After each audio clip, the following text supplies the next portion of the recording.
Hi, this is Roger, thanks for stopping by. This is a little bit of fun for all you YouTubers. This plant here is Dendrobium Stardust Firebird, 100% absolutely certain. And its makeup is quite complex. It starts off with a species crossed with a hybrid. That hybrid is made up of a chain of hybrids. Now obviously when you do that you come up with the final result and you find it absolutely wonderful and you pat yourself on your back and you give it a name and you get it registered. So that's Dendrobium Stardust Firebird with its quite complex makeup. But given its makeup it should be repeatable. If you had all the relevant plants and half a lifetime to spare, you could go ahead and make some more. Now obviously with meristem and cloning techniques you don't need to go away and reproduce that cross, but if you did you might come up with some slightly different results. In theory you could come up with some quite different results because of its complex makeup, and this is one of the things with hybridization. Once you come up with a special, get it registered, and then you clone it and they're all exactly the same and it's wonderful and you can make an absolute fortune when you come up with a beauty like this. Right, so back to the original one. This is one of the plants I got at the auction at the Bournemouth Orchid Society, and it was labelled as that, Dendrobium ala. Google and the whole of the world's internet have never heard of that name. Therefore, in my opinion, it is mislabeled. I cannot believe that no one in the world has ever put anything on the internet about this orchid, ever, because that's what Google's capable of finding. So, if you look at the flower, and then you look at the flower of Stardust, on the surface they look incredibly similar, and they are. But Stardust itself is that big. I stick my fingertip at the end of the finger, you can see that the size of the flower is almost the size of my fingers. We don't need exact measurements. If you look at the lip, it's relatively broad and it is a vibrant orange. Now if we come back to this one, you can see the flower is not as big. Let's see if I can get it in my hand. There we go. It's not quite as big. It's not quite such a vibrant orange, and if you look at the lip it's distinctly a pale yellowy colour with red stripes, whereas if we go back to Stardust that's a more orangey yellow with red stripes and a much more dominant lip. So here's your bit of fun. Come back with the true identity of this dendrobium. Yes, it is a dendrobium, I'm not mucking about it. That part of it's definitely named right. And if you remember, I said I was going to take the Kikis off and plant them, and people threw their hands up in horror and said all the aerial roots will die. Well, no they won't. Done it many times before. Some of them might, but not all of them. So I've stripped the Kikis off.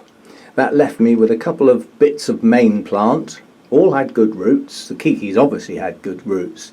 Now in preparation for planting that type of Dendrobium Kiki, I had to do a bit of work, and that work involved absolutely soaking the roots on the Kikis twice a day, and I've been doing that for some time. Those roots are used to getting wet and then drying out, whereas before they might have just been used to being dry. Eventually they'd probably shrivel unless they were in a really high humidity environment.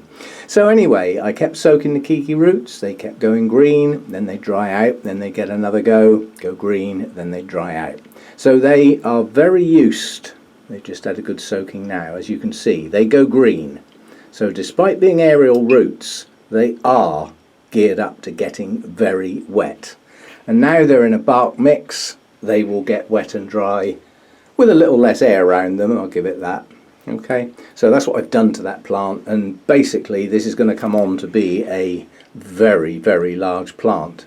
Effectively that's got 4 good Kikis all with good roots and 2 parts of the main plant in there. Now obviously it's a deciduous cane dendrobium, so some of the canes haven't got any leaves on, but they'll support the other canes and the new ones that are starting already. So that's going to be a big plant. By next year, I hope. It should take off like a rocket. Anyway, see if you can go away and play on Google and Orchid Society websites, wherever you please, orchid nurseries, and see if you can come up with the name of this one. There are lots of orange dendrobiums out there. Trust me, a lot. But that has quite a specific flower shape. It's very star-like. The petals and sepals are almost identical. It is a medium orange. It's dull in its reflectiveness. It's not got a waxy sheen to it. It's got a relatively narrow lip that is a pale yellow with red veining that doesn't quite go to the end. That's a reasonable flower. That hasn't long been opened, so it would be typical of the plant. And as I said, please don't get it confused with Stardust Firebird. It's not Stardust Firebird, it's something else. This has a waxy sheen to it, much fatter lip, and is a much vibrant colour, more vibrant colour. It's actually a smashing plant, quite honestly. Whoever thought that one up did really well. Okay, so just a little bit of fun. See who can come back with a positive ID. There's the two plants together. Oh, shut up, noisy foggers. And as you can see, by putting the two plants together, Dendrobium's in the mist, and Roger is now getting wet with fog. Marvellous. You can see the difference in the flowers. You can see one is on the left, you know, a more waxy sheen to it, a bigger flower. The one on the right has a more duller appearance, still a nice orange, and a smaller, yellower lip. Okay, see what you can come back with. Why am I asking? Because I can't find it. So if anybody else can, it would be appreciated.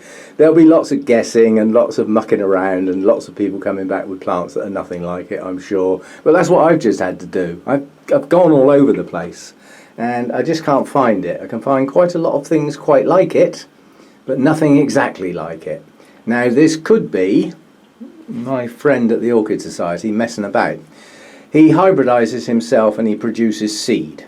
Now this might be one of his actual creations that just got stuck in the auction with a silly label on it. I shall quiz him when I see him at the end of the month, because I believe that's where it came from. Looking at the scruffy handwriting, I recognise it. But we'll see what we can do. But in the meantime, see if you can find the thing for me. A nice close-up for you.